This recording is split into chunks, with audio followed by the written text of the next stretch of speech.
All right. Okay. It's like I was saying, it's good to be with everyone. It is a very sad day, and I do feel sadder today than usual. I mean, I'm always sad on Tish'a BeAb. I think the day works in that way. It is a day of reckoning and a day of mourning. Certainly, there's something about not being able to be with one another that exacerbates it. There's definitely, ironically, a comfort in the way we gather together on Tish'a BeAb and mourn together. So this is actually much harder to be doing this digitally with each other. So every year I give a class about Tish'a BeAb, and I decided that for this year I wanted to look back on all the classes I've given in the past and see, what were some of my points? What were some of the things that I was trying to say? One thing I noticed is that a lot of what I think I reflect about is how proud I am that Judaism demands Tish'a BeAb of us, that it has a day in the calendar that it says is specifically for mourning, and that the point of the mourning is for the Jewish people to reflect about who they are and what they do and how they do it.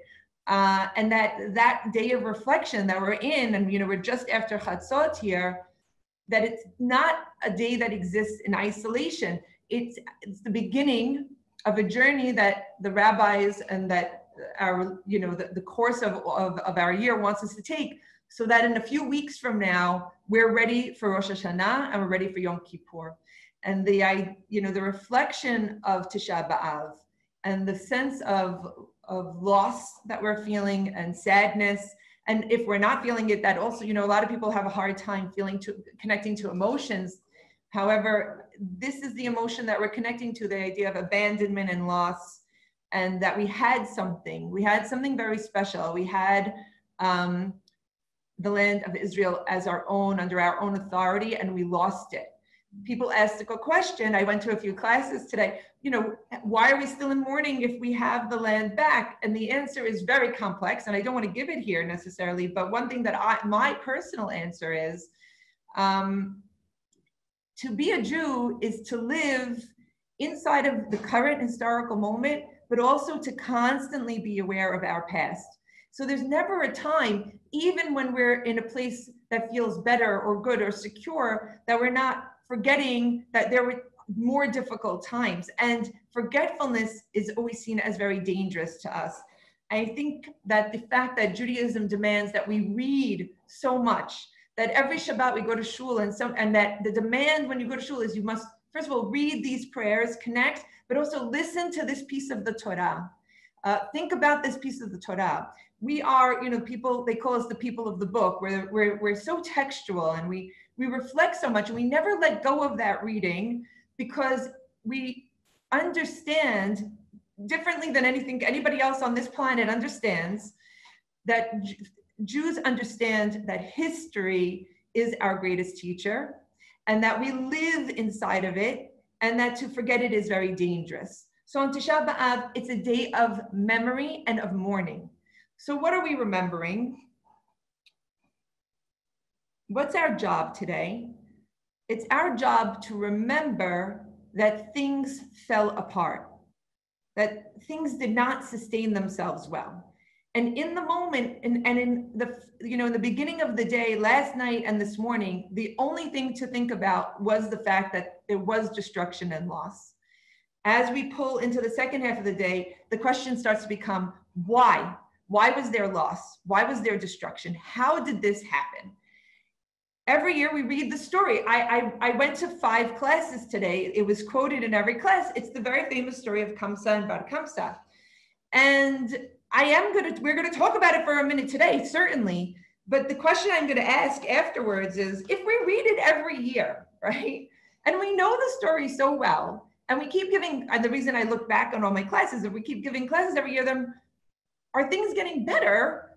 And certainly, I mean, maybe in a very personal way, I'm feeling that this year, there's so much stress in our community, from the pandemic to politics, to loss, to financial issues.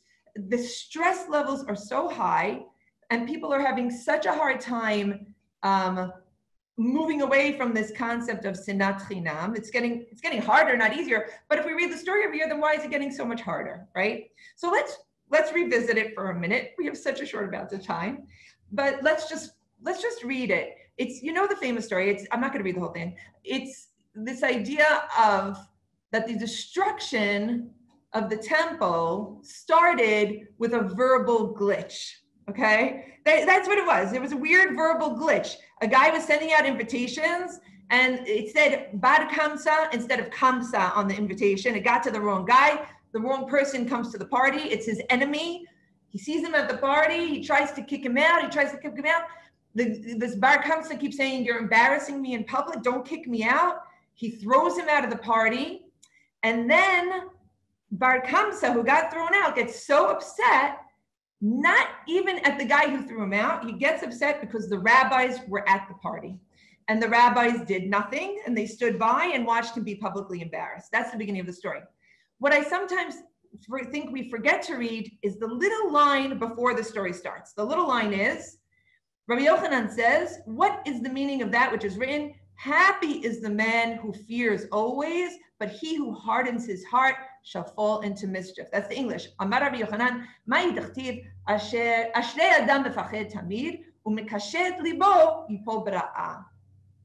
He says, what's the meaning of that you should always be afraid, but you shouldn't harden your heart? And then he says, Jerusalem was destroyed. That's the opening of this whole story. If we don't keep that line in mind, I think we forget that the story is not just about this one incident. Certainly, when we read it, isn't it so amazing to be a Jew that we have a text that's so ancient and so relevant about a dinner party where the wrong person is invited? We're like, that happened yesterday, right? Next door to me. I'm still angry. I literally had a conversation with somebody 3 days ago about not being invited somewhere and how insulted we were, okay? And angry. So ancient and so present. And the premise that the rabbis want you to keep in mind is it's always good to be cautious, okay? Be in a state, meaning you're on alert, you're looking around, you're looking for signs of danger, but don't harden your heart. And I'm going to phrase it like this. Don't get stubborn. That's where the rabbis really pull this. So for them, who was stubborn? The host was stubborn in that he kicked the guy out and he kicked the guy out. The rabbis intimidated. They don't want to, you don't know why the rabbis don't speak up, but you assume Bar Kamsa is not so popular. The host is more popular probably, but they don't, they stick with that and they're not brave enough to stand up in that moment.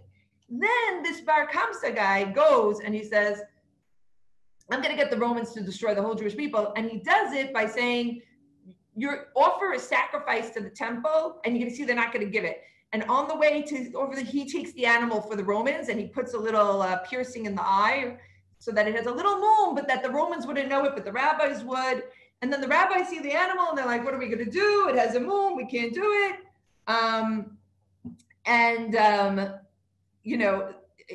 In general, they would not sacrifice it. And this is the story. The blemish notwithstanding, the sages thought to sacrifice the animal as an offering due to the imperative to maintain peace within the government. And then one of the rabbis, though, says to them, if we do that, then everybody's going to say you can offer a blemished animal. So then they said, okay, maybe we should just kill Bar Kamsa. That's the next idea. Then they're like, no, then they're going to say, if you try to offer a blemished animal, you get killed. So in all of these petty discourses, which I'm sure at the time did not seem petty at all. I always think about this. In the historical moment, everything feels very important and very necessary. Only looking back with our wonderful 2020 vision do we suddenly say, I would have made a different choice. I love how everybody thinks they would have been the smart one in history, right? I would have been the visionary. But the rabbis are smart enough to reflect on themselves, and they do not paint themselves as the heroes of this story. Find me another history book where the person writing it is not afraid to say, I did something wrong. Find it for me, please. Don't really, because I think this is unique. But either way, they say about themselves, we were too stubborn. We weren't putting peace above all other considerations. We weren't saying safety and security first. We were allowing these divisions to rule our decision making, right? And this is that original, be afraid, be cautious, but don't get stuck. And the story goes on. I mean, the rest of the story, it gets much darker because we find out that this is from the same Gemara I'm reading, by the way. There were 3 wealthy men in Jerusalem during the siege, and they had enough wealth between them to sustain the people inside of Jerusalem for 21 years. They had so much. They were very wealthy. So then why did we survive? Because there were certain zealots, I'm reading from my paper, there were certain zealots among the people of Jerusalem. The sages said to them, let us go out and make peace with the Romans. But the zealots did not allow them to do this. The zealots said, let us go out and engage in battle against the Romans. But the sages said, you will not be successful. It would be better to wait until the siege is broken. But in order to force the residents of the city to engage in battle, the zealots arose and they burned all of the storehouses of wheat and barley so that everybody had to be inside of the siege with them and would want to go to war. Because they said, oh, if we're living a fine life inside a siege, we're not going to go to the war with the Romans. They burn all the storehouses to force war. Again, we read this and we say, zealots, stop being such zealots, okay? Look, there was a way out of it. But that's not what happened historically. That's why we're reading the story. And eventually, the hero of the story that emerges is Rabbi Yochanan ben Zakkai. And this is what it says, Abba Sikara, that's, it's not even his name, it's the Sikari were the zealot group at the time. He was one of the leaders of the zealots, but he was also the son of the sister of Rabbi Yochanan ben Zakkai. Why am I pointing this out? Because I want to come back to the fact that family is very important. Community is very important. We'll return in a second. So that's his nephew. And Rabbi Yochanan ben Zakkai sends a message and he says, come to me. And he says, what are we doing? You're letting everybody die of starvation? You have to stop this. Abba Sikara says, if I try to, they'll kill me. By the way, he was one of the leaders of the movement. Just so you know what happens in extremist movements, at some point, you can't stop the insanity. Even if you're a person of sanity, they try to kill you if you stand up against it, right? So then he says, fine, find me a way out of the city. And this crazy zealot, but who is his nephew, finds a workaround for Rabbi Yochanan ben Zakkai. He gets him out of the city. They pretend that he's dead. It's a whole story. And eventually, he sees Vespasian and he says, Tein li yavne bechachameha. Give me a little piece of land that I could keep for the Jewish people. And that's how we are, a little piece of Judaism is saved. That's how our traditions are saved. That's how scholarship is saved. Although just so you know, the rabbis do complain about Rabbi Yochanan ben Zakkai and say, why didn't he try to save all of us? The answer they give is, he did the best he could under the circumstances. We learn it every year. What's my takeaway every year? My takeaway is that extremism is a terrible idea. My takeaway is that being stubborn is never good.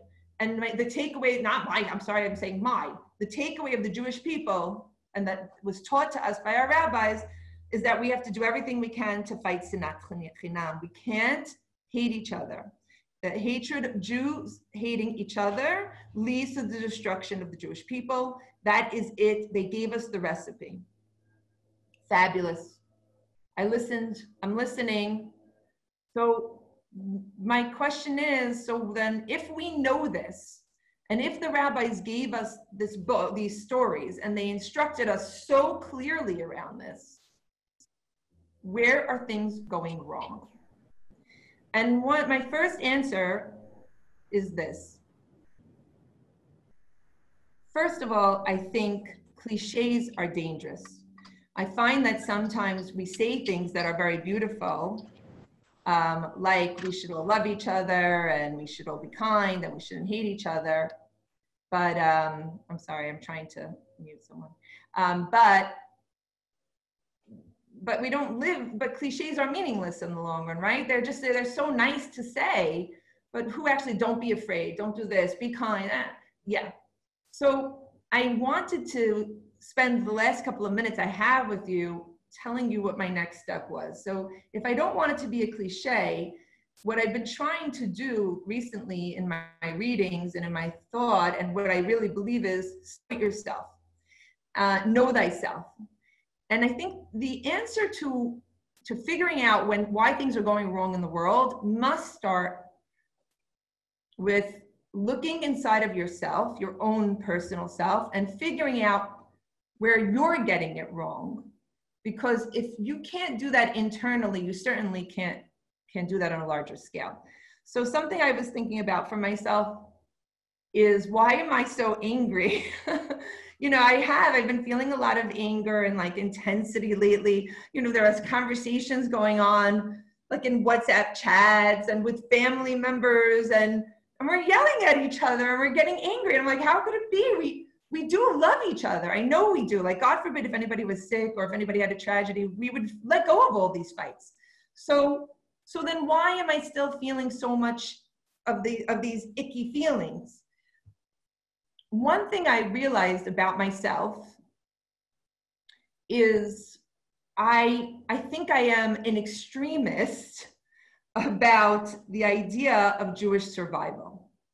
I think that for me, that I'm very, very passionate about the idea that we have to do everything we can to make sure that the Jewish people and the Jewish story and Jewish traditions survive.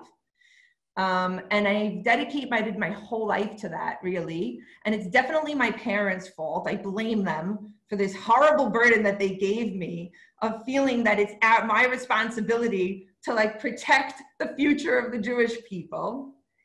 And most days, the question of Jewish survival feels like a question of life and death to me. It doesn't feel like an interesting question. It feels extreme. So, you know, when I think about educating the next generation, it's not like, should we, can we, is it nice? It's like, we must, otherwise, right? When I think about the rise of anti-Semitism in America, I'm just like, we must get organized around this. And I wanted to give you an example of this. So I was thinking about when it gets really intense for me. Every year, on the day of the Israeli Day Parade, I have a lot of feelings, all right? Because I'm marching down Fifth Avenue and I'm looking around and I'm like, where is everyone? Doesn't everyone know that if we're not all marching down Fifth Avenue together today, that we're not showing our support for Israel and that Israel is at risk and that people are trying to destroy it? Where is everyone? And then I have 2 conversations with people. I mean, I'm a principal of a school, so there are kids who don't want to come. And before the parade, I go into their rooms and I give them this speech. I say, you know, every day, Israeli mothers and fathers put their children on the front lines, and they put them at risk every day. And one day of the year, we ask you to just march down Fifth Avenue, surrounded by police barricades, okay? And to be courageous. And they say, but we're very scared. And I'm like, I'm scared too. And here's how I know I'm an extremist, because I say these words. I'm sorry, this is very extreme, but I feel this way, that if something should happen to me while marching in the Israeli Day Parade, that's something I'm willing to risk. I'm willing to die for the state of Israel. I'm saying it very publicly to everybody. I'm willing to take a bullet for this country because it's not a minor thing for me. You know, when I'm trying to explain to young people, they're hearing so many things about Israel and things, and trying to explain to them that Jews have been chased out, destroyed, genocide, every country in this world. There is no safety for us. We will fight for a little parcel of land where we will be safe. That's it. And yes, it's complicated. Yes, there's a lot of politics. Yes, there's a lot of negotiating. But the premise of a Jewish homeland, for me, is non-negotiable. I'll die for it, right? So if I'm talking to somebody in my community, a fellow Jew, who doesn't see that, and now I'm doing my own self-exploration, for me, what I hear them saying is, I'm willing to allow the Jewish people to get destroyed. And then I become very over the top, anxious, animated, loud, intense. So then I started to think, I was thinking about all these things about myself. I'm like, no, I'm fighting the good fight. I am truth. They are falsehood, whatever I was saying, right? And then I started to think about all of my community members. I'm talking about all the Jewish people I've ever met. I want you to know 99.9%, because there are some really crazy people out there who say just like, I'm sorry, they're just crazy, but okay, whatever. But 99.9% of them, do you know why we're fighting? We're fighting because we both think that the future of the Jewish people is at stake, and we just have different visions of how to protect that tradition and that land and that Jewish people. We have different ideas of what survival is going to be dependent on and then what is going to get us there. So in that moment, when I realized that, something in my brain shifts and I start to find myself opening up to what the rabbis are asking of me, which is to open up to conversation and empathy and connection. Because we're all in it together and we're all actually fighting for the exact same thing. We're not listening to each other, certainly, and we're not understanding that we're all fighting for the same thing. But this is what it is. This is what we're doing. I want to, it's 1:52. I have a few minutes. I want to read you some things that Elie Wiesel said, because on Tish'a BeAb, I always read Elie Wiesel. He's so brilliant. This is Elie Wiesel. He says, I belong to a traumatized generation that often felt abandoned by God and betrayed by mankind. And yet I believe that one must not estrange oneself from either God or man. When we talk to Holocaust survivors and we listen to the wisdom that they are sharing, there's a similarity in what they all try to say, which is your anger is not helpful. Your resentments are not helpful. The thing you need to do is to figure out how to build forward into the future. That's what you need to figure out. He says, I know and I speak from experience that even in the midst of darkness, it is possible to create light and share warmth with one another. So I have to tell to myself, if Elie Wiesel could figure out how to build a bridge in the midst of everything he figured out, can't I figure that out also? Even on the edge of the abyss, it is possible to dream exalted dreams of compassion. It is possible to be free and strengthen the ideals of freedom, even within prison walls. Even in exile, friendship is an anchor. I'm crying a little because this is what I hope for from Tish'a BeAb. I want to be surrounded by people who believe that we can connect with one another and that we do love each other and that there is friendship to be had and that nothing is important enough to divide us, really. Sorry. He says, we're alone, but we are capable of communicating to one another both our loneliness and our desire to break through it. You say, I'm alone. Someone answers, I'm alone too. There is a shift in the scale of power. A bridge is thrown between the two abysses. This is the hope and the dream of Tish'a BeAb, that our mourning leads to self-reflection, and our self-reflection leads to greater unity. I had a few experiences in the last week that have really been signs of hope for me, and I want to share them because I think they exemplify what I'm trying to describe. The first one is a book club that I had, I think it was 2 weeks ago on a Tuesday, for my Big Club women, whoever was there. Thank you for the ray of hope. What was it? It was a center book club. And I told the women then what I really, really feel. Because who comes to the book club? A lot of different people. They're old, they're young, they're religious, they're not so religious, they're Republicans, they're Democrats. What do? We read a book together and we talk and we share ideas and we laugh. And for a minute, we don't all agree, but we all feel connected. And what we were realizing is, why do we feel so connected? Because we're in a conversation. And a conversation is always amazing when it's between people who are willing to listen and just hear and just share ideas. You know, it was amazing. It was beautiful. The other thing that I got a little hope from was the other night, my husband was on a panel, and one of the girls there is with the Stand With Us, which is on college campuses, which some of the scariest places in the world today are college campuses, truly, truly.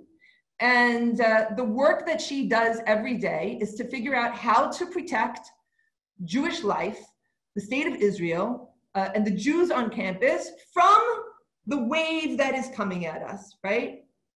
And you know what? She invited 25 young Black leaders from different colleges who probably have been learning anti-Semitic ideas, learning crazy things about Israel, and they had dinner. And at the end of the dinner, these 25 people were transformed, and they thought differently, and they're going to go back to their communities, and hopefully when somebody says something crazy, they will fight it. A few years ago, it was 2 years ago, I looked back, I also gave another example about the son of the leader of the KKK and how he was in a dorm in a college, and he became friendly with this Jewish kid, and this Jewish kid invited him to Friday night dinner for 2 years. And I always think about this story because it's crazy. If you told me that somebody was in the KKK, number one, I would not invite them to dinner. Number two, I would hate them so much. Number three, I would do everything to destroy them. Fine, all of that. He invites him to Friday night dinner, and this kid who was supposed to take over from his father, completely transformed by the experience, and now fights his father's organization with all his might because he was transformed by this dinner. The story of Kamsa and Bar Kamsa, it's not Kamsa. The story of this fight started with a dinner party. It could end with a dinner party. Here's what I want to end on. It's 1:57. Can everybody who's here with me right now